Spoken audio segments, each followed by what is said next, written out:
Good morning. Happy Sunday, March 3rd. Hope you're all well and good. Hope everyone is well today after a good double yesterday. I told you guys. Kings Barnes and Jody's Pride did the business. Like I said, banker bet. Banker bet, I told you guys. Hope some of you guys got on nice and early. They went off a lot shorter. But I have to give credit. Jody's Pride was going to win all day long, no doubt about it. But I have to give credit to Lewis Ayres and Kings Barnes. This is what separates the average jockey from the great jockeys. Lewis Ayres, in my books, is the greatest jockey, underrated by all means. Only for Irad Ortiz is around, this man will be talked about for years and years to come. Look at the fractions, the clock in his head, how he ran that horse third. He knew this horse was going to come home, and he got right up on the line. That's what you need. Jockeys that know the time of day have clocks in their heads. It's a simple game, horse racing. They know when it's going too fast. They know when they're going too slow. Like a good poker player. They know when to hold them. They know when to fold them. And Lewis Ayres, go back and watch this race, Kings Barnes. Sits third. Lobs on behind the rest of them. Then he pulls him out down the home straight and guns him. And guns him and guns him. Still keeping it. Not going straight for him. And the last 1/8 of a mile pulls the trigger hard, and this horse floats to the winning line on top. Great to see. Lewis Ayres, hats off to you, my friend. Great ride. That was our double yesterday. Then we had one in Turfway Park. The long layoff killed us in this horse. This horse needs the cobwebs rightly rolled out of it.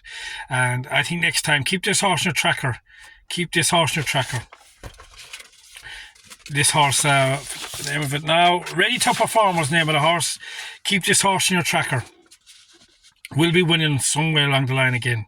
Alex Conception, I was always squeezing this horse, and I bet you it was just a window opener for something to come. I couldn't let it go at 5-1 after its back form. I couldn't let it go, so I had to give it to you guys. Anyway, moving on to today. Interesting card. A good Sunday's racing. That's what we need in horse racing. A good Sunday's racing. How many times I sit here and watch race cards on Sundays, maiden claimers, allowance races. This is no good for the sport. Everything is crammed into Saturdays. And then on Sunday we have the run of the joint stuff just ticking over, getting paychecks to guys. Forget about it. Cut the Saturday card, half it, good racing, then bring some racing, good racing to Sundays. This is how you bring new blood to the game. That's how you make horse racing fans. By all having it crammed into one day on Saturdays, and then everyone's running around trying to bet this track, that track. Split it up. Let's go. Let's have good Sunday racing. It's only right. So Santa Antonita today have great racing today. Good prize money, and they were supposed to run this yesterday, and there was bad rain forecast. This got switched to today. They should start doing this more. I guarantee you the pools in Santa Anita today will be up tenfold. Because no one wants to be watching Aqueduct maiden claiming races. Nobody wants to be betting. They want good racing. Good racing fans, good punters wants good racing. Can we make a change here? Rant over. Done. Let's get on to the racing today. Let's get some winners in the book today. Okay. Race 5 in Aqueduct. I'm going to tell you a story about a horse. Hazon. This horse cost $450,000 at the sales. He was bought a son of street sense. Went to Gulfstream Park. Went to Gulfstream Park. Debut on favourite. Ran out the back of a television screen. No good. Jockey was pushing, jumping on it. Didn't know what to do. Thought it was green. Next day out, same thing. Didn't have a clue what was doing. So you start to wonder, isn't Todd Fletcher's barn here, guys? He's in the stables, Todd Fletcher's stables. This horse is dropped to a maiden claimer today. When do you ever see Todd Fletcher in a maiden claimer? When do you ever see a $450,000 horse in a claimer? Today is the be-all and end-all for a horse called Hazon in race 5 in Aqueduct. 3-1. Dylan Davis rides. This horse would have to win today, for my books. You don't cost $450,000, be a son of street sense, and not win a maiden claimer at Aqueduct.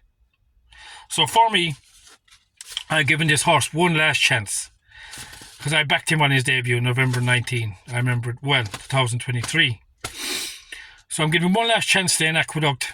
I hope Dylan Davis has his heart in tow because he's going to need it for pushing and shoving this horse, because this horse doesn't want to know anything about horse racing. But today it was going to be interesting to watch this race. Race 5, Aqueduct, has on 3-1 I got. Oakland Park, race 4, pun intended. I got 10-3 this morning on this horse. Won by 5 lengths last time out. Up in class today, no doubt about it. And first time Lasix. Sometimes when horses get first time Lasix, they improve a bit too. So this is my angle into the race. I think I had a good workout as well, February 19th as well. So I think everything looks like a good run coming from pun intended. 10-3 is a good price here for me. Oakland Park, race 4. Moving on to the good racing today, like I told you in Santa Anita. We start off with the first race here. Acida Fries is the name of the horse. I got 5-2 this morning. Drops in class today. Ran a good second in a very hard race last time out. And the angle I have in this race, Juan Hernandez rides this horse. Juan Hernandez won on a horse and came second on a horse that runs in the very same race, Loretta Lynn. I know about this horse because I bet him today it won. Juan Hernandez chooses Acida Fries over this horse, and they're both joint favourites.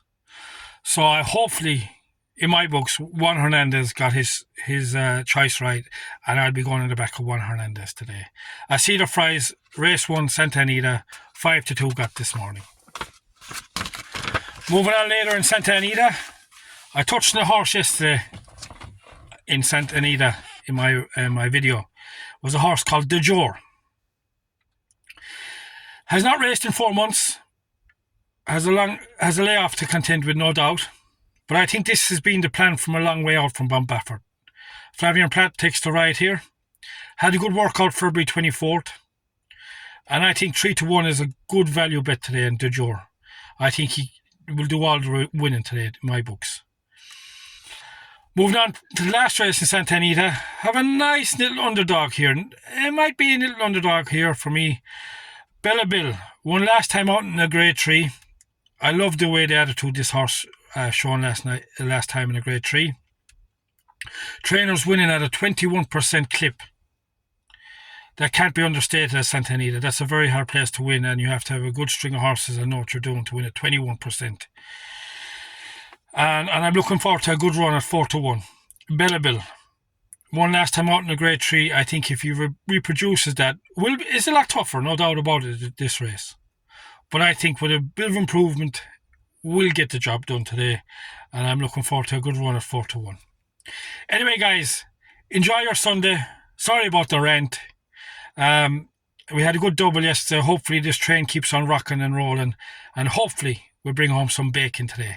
God bless you all. Have a blessed day. Bye-bye.